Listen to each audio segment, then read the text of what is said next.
The Palestinian presidency condemns Israeli escalation and warns of West Bank ethnic cleansing.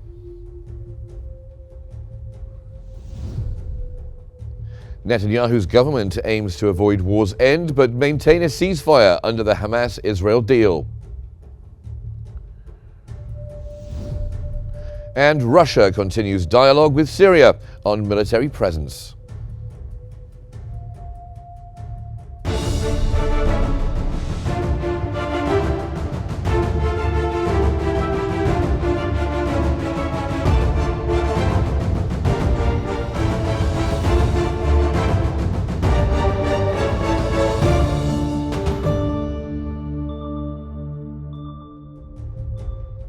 Good afternoon, it's 4 o'clock Cairo local time and you're watching Q News, and we begin today's bulletin with the latest developments in Gaza.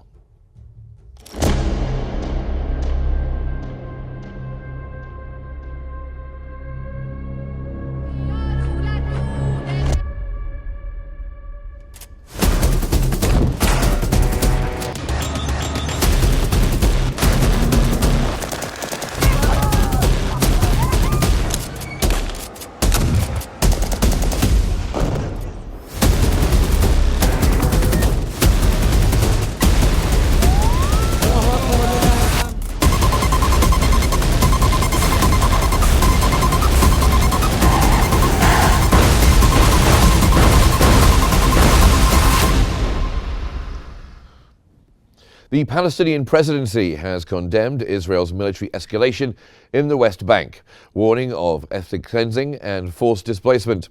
Spokesman Nabil Abu Radaina reported 29 Palestinian deaths, mass arrests and severe infrastructure damage in Jenin and Tulkarm. He urged U.S. intervention to prevent further escalation and rejected displacement plans, warning that continued aggression would destabilize the entire region.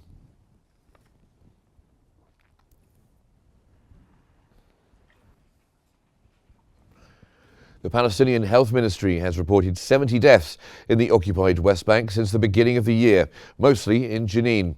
The victims include 10 children, 1 woman and 2 elderly individuals. Israeli occupation forces forcibly displaced hundreds from Jenin and 9,000 from Tulkarm amid heavy attacks. The assaults, marked by infrastructure destruction and home demolitions, are seen as part of a systematic effort to depopulate refugee camps through forced displacement and military aggression.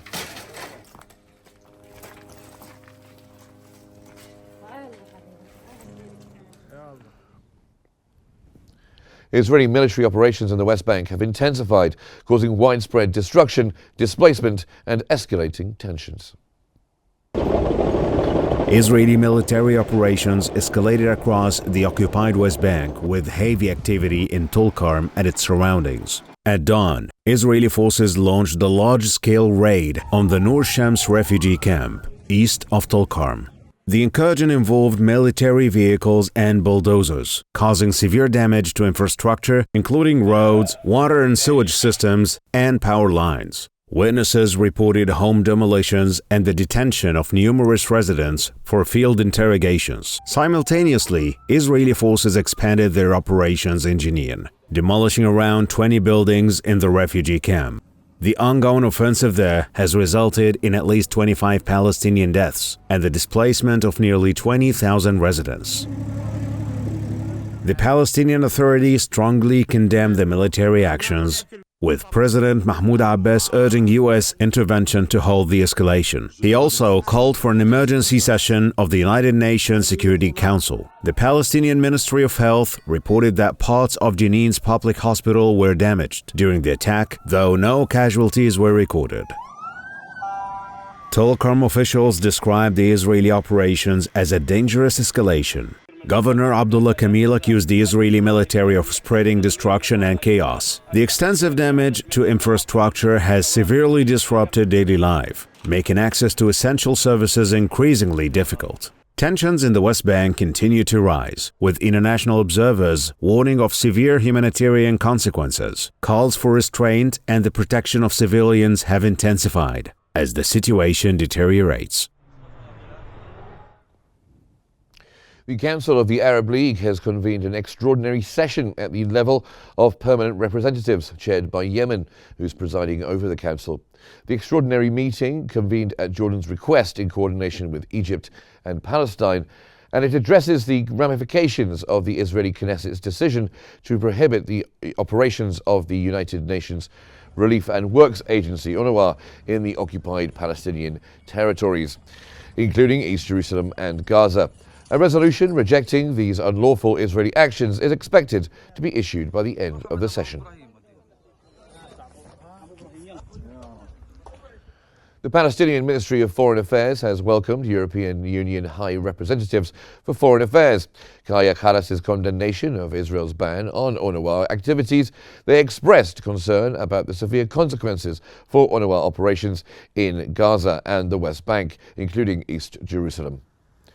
The ministry condemned any attempts to cancel the 1967 agreement with UNRWA and urged international action to reverse Israel's decision to block the agency's essential services.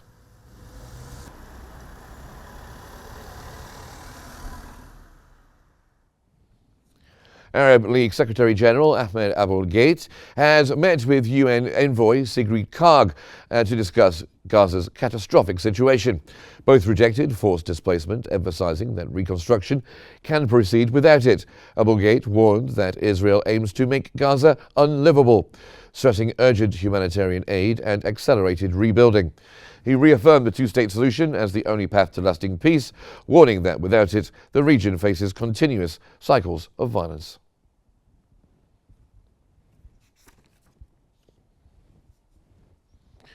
Hamas has emphasized the urgent need for proper shelter, road repairs, water access, and humanitarian aid, leading to Gaza's full reconstruction. This comes as Hamas accuses Israel of delaying key provisions of the humanitarian protocol, particularly by obstructing the entry of tents, caravans, and fuel, as well as hindering the rebuilding of hospitals. Hamas reiterated that these measures are essential for alleviating Gaza's dire humanitarian conditions and called for immediate international intervention.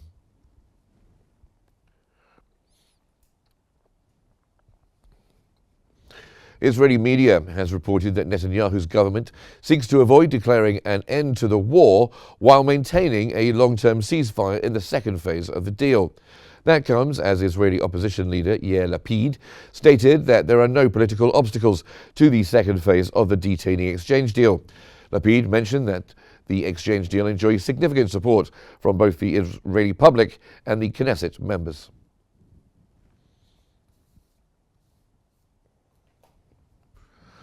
Meanwhile, resigned Israeli Minister of Security Itamar Ben-Gvir has accused Netanyahu's government of violating its stated principles, calling it part of an illegitimate deal. Ben-Gvir criticized Netanyahu for reversing his stance on the Rafah crossing, arguing that the Prime Minister once opposed Palestinian Authority involvement, citing security risks.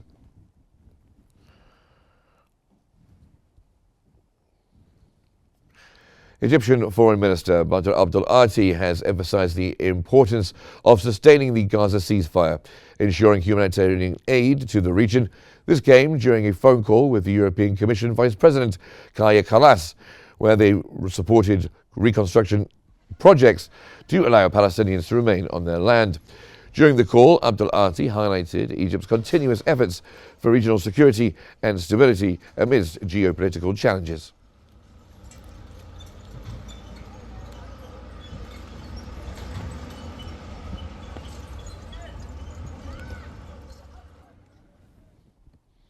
Also, Egyptian Foreign Minister Badr Abdel Ati has held a phone call with U.S. Special Envoy to the Middle East, Steve Witkoff, continuing Egypt and the U.S. coordination. Abdel Ati emphasized the need to sustain Gaza's ceasefire, ensure rapid humanitarian aid, and secure a final Israeli-Palestinian settlement under international law. He urged active U.S. involvement in fostering lasting regional peace and stability through full cooperation with the Biden administration.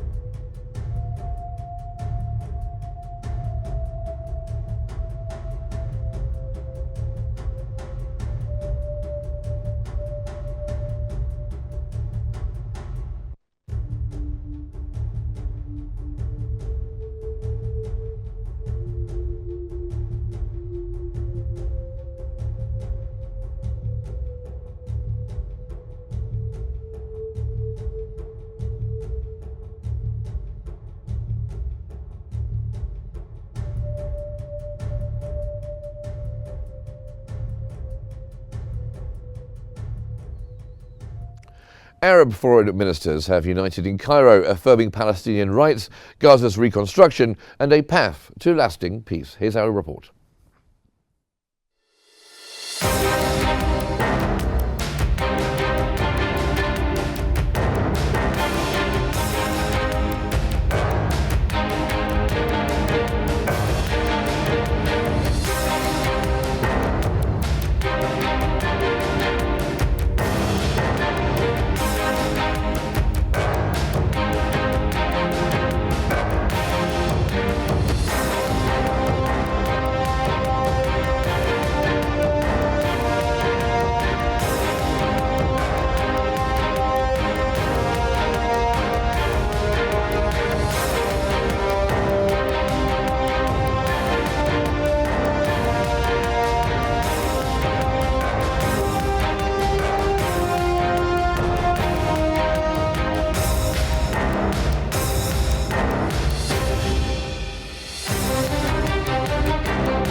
Now, to analyse the situation further, we cross over to Hani Saif, who's in our newsroom. Hani.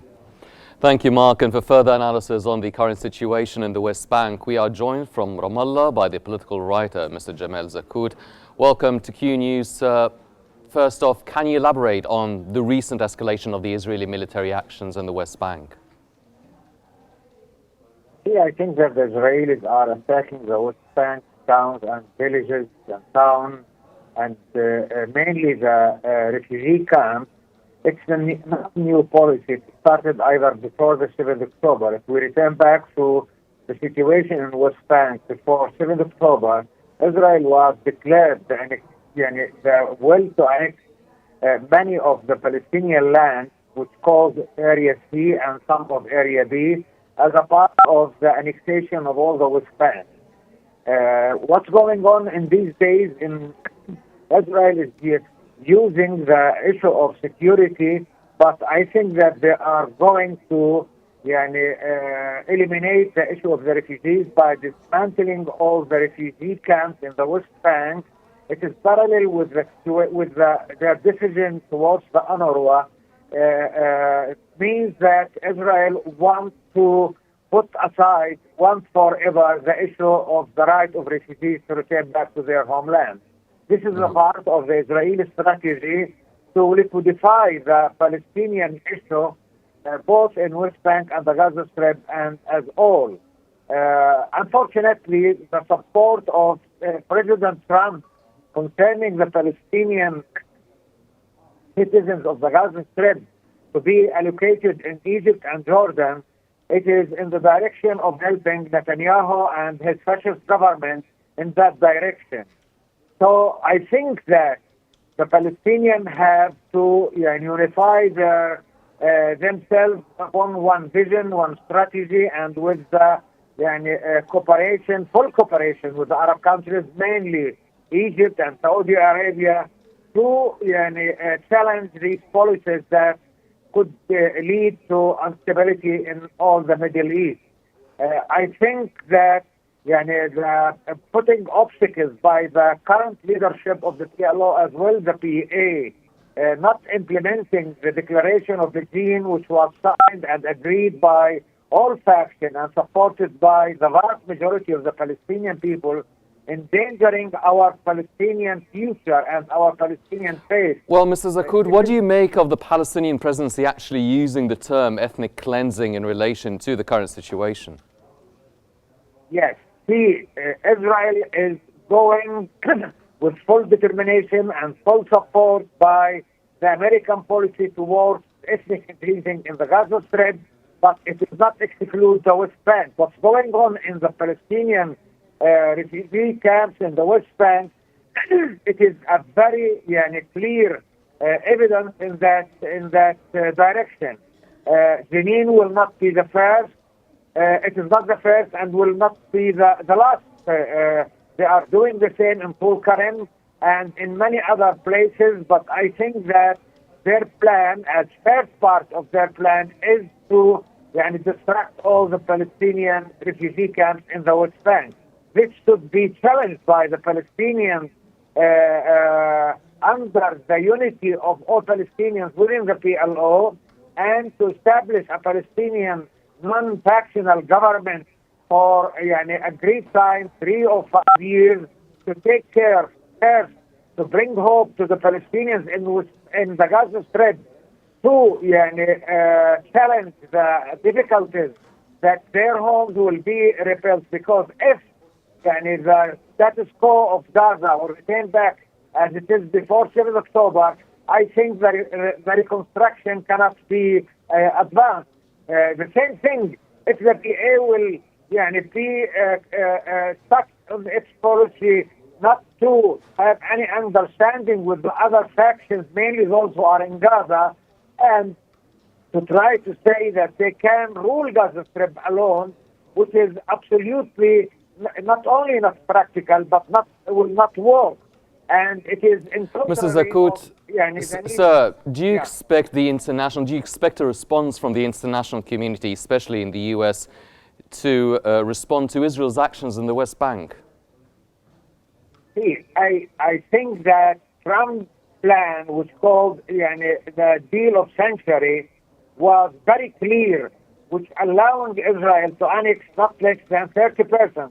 Yes, he said he mentioned the Palestinian state, but what a kind of Palestinian state if it will be isolated from one place to another?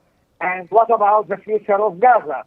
So I think that Israel is determined to continue its plan, and without unity and one vision, one strategy, and what kind of struggle the Palestinians will adopt, I think that will be endangering our future and the whole of Palestinian faith in this land. We need the Arab support, but I think the key of Arab solidarity with the Palestinian people, that we need to unify ourselves and to be supported by the Arabs in that sense as well, to challenge the Israeli policy. In this way, I think that both Egypt and Saudi Arabia could have a card in their hand to say no for the ethnic cleansing of the Gazians as well as the West Bank, but in the same time, the Saudi position that they want a irreversible path towards the Palestinian state will be credible, because if Gaza will be divided from the West Bank, if Israel will continue to annex the major part of the West Bank, I think any talking about Palestinian state will be illusion. Yes. Well, speaking of which, how do you assess the impact of Israel's military aggression on the infrastructure of Jenin and Tulkarm and the displacement of citizens there? Sure. So this is a part of comprehensive plan to first, as I said, to dismantle the refugee camps as a witness for the issue of refugees, which be solved according to the United Nations resolution and the Arab Initiative. Secondly, it is a part of ethnic cleansing of the Palestinians from the West Bank. Maybe it will not be taken like happened in 1948, but when you are with the resource of life of the refugees, when they close the the UNRWA operation in West Bank as well in the Gaza Strip, I think that it means that you have only one way ticket to go outside to see it where you can live and have a kind of work. This is exactly the words that President Trump used, that Palestinians deserve a peaceful life, but not in their own land, not in their own country, not in their home land, not in their own sovereign state. This should be not only rejected, this needs a real plan started by the Palestinians but also by Arabs. Palestinians should be unified, and Palestinians need Arab support to unify themselves. Palestinians alone signed many agreements. The last one was in Beijing, but it is not implemented because there is a part of the Palestinian leadership don't want to go ahead. They think that satisfying the enemy could be the salvation of their future. It is wrong and will not happen. Only our unity, only one agreed unified vision and strategies with the full support of the Arab countries can put the Palestinian issue in the table of the international community and challenge the Trump policies, which were refused by many European and many great countries in the world. Do you think that these sort of events and developments taking place in the West Bank will be affecting the procedures and the steps of the Gaza ceasefire? I'm not hearing you.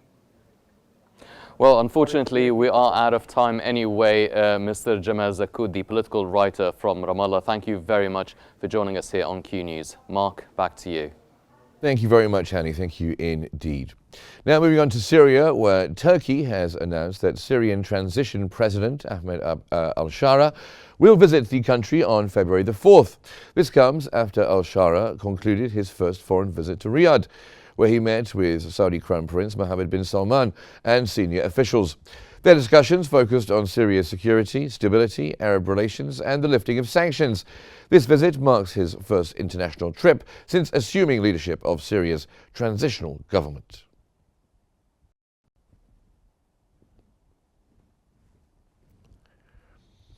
Kremlin spokesperson Dmitry Peskov has confirmed that Russia will continue its dialogue with Syria's new authorities on various matters, including agreements related to its naval base in Tartus. Peskov stated that a Russian delegation recently held talks in Damascus and agreed to maintain communication on all issues, emphasizing the importance of continued discussions on the future of Russia's military presence in Syria.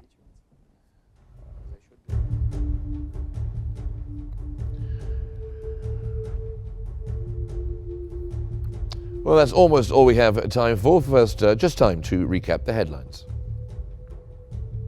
The Palestinian presidency condemns Israeli escalation and warns of West Bank ethnic cleansing. Netanyahu's government aims to avoid war's end, but maintain a ceasefire under the Hamas-Israel deal. And Russia continues dialogue with Syria on military presence.